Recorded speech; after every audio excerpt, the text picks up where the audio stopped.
Yeah. So let's talk about the NBA 2K tournament really quick. You've touched on it a bit. 16 players, $100,000 of charity for the winner. We had a winner with Devin Booker. He won it all. What were some of your highlights of what went down? Wow, there were so many. I mean, I think the facility of seeing people that trash talk but aren't mic'd up all the time, these NBA players, that was fascinating. I mean, Patrick Beverly was definitely the darling of the tournament just because he took on like 17 different caricatures. He was just amazing to listen to, but so thoughtful in his delivery as well. And so I think that was the biggest thing is like these guys still had a competition raging and they were going to kind of trash talk and play the game. And also they had such a passion for the game too. And it was interesting because I wasn't as aware of Devin, and I've seen him play a couple times. I guess if there was anybody that was close to knowing how good these guys were at the game, it'd probably be me over the years, seeing these guys at different marketing functions and whatnot.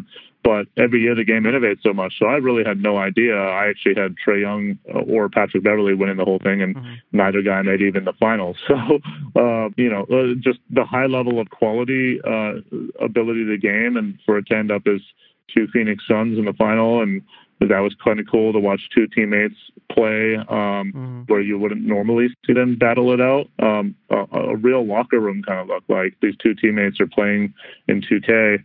I thought that was pretty fascinating. Sure. Where would Booker stack up with pro players, the esports pros? Where would he sit?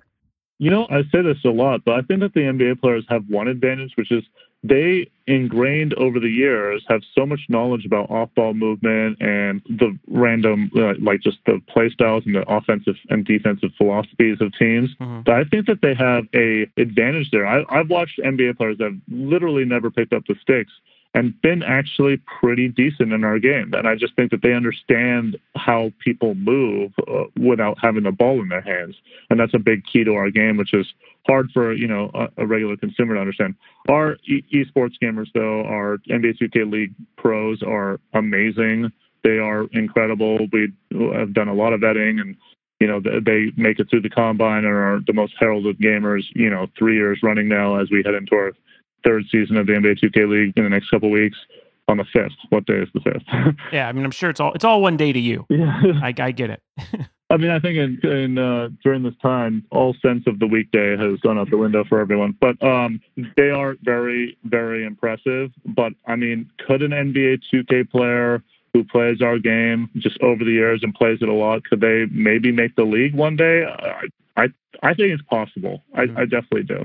You are a broadcasting professional now. We have to get into you joining the ESPN ranks. Am I? Really? You are, dude. That's the way it goes. You get a badge and everything. What did it feel like doing that kind of play-by-play and all those throws and showing up on SportsCenter? I mean, like I said, I am a Ronnie 2K head. I know when you were probably back working at the law when you were at the law firm, I'm not sure you thought you'd be on ESPN. What was it like joining the team? I mean, a dream. Beyond a dream. Like you said, I never thought that would happen working at a law firm, before my career at 2K. But, I mean, I was like most any other kid that loved sports. I'd come home after playing 3 hours of basketball, sit down, watch SportsCenter, watch Stuart Scott, watch Rich Eisen, watch Keith Olbermann. So for me to sit here and broadcast this thing from my bedroom and be on the worldwide leader for 20 hours in a week was unbelievable. I mean, I can't speak enough.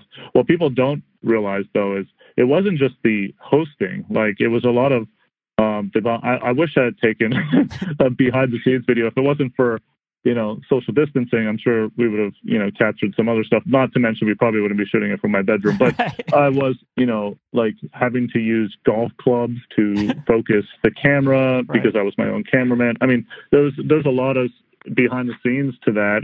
But again, like just how amazing that experience was, it's something I'll never forget. Sure. Well, it wouldn't be the NBA without some emotional outbursts. Trae Young loses in the quarterfinals to DeAndre Ayton.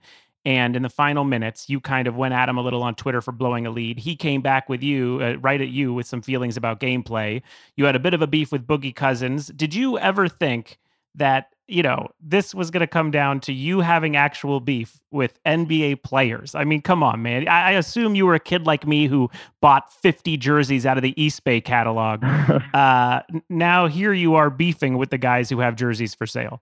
I mean, definitely not. But I mean, I think again, it speaks to the power of our franchise and how much like culturally 2K has just impacted, everyone. And again, as a personification of it, it's very cool. But like, I think it speaks so amazingly to the power of our brand and how much we mean to the basketball culture and storyline.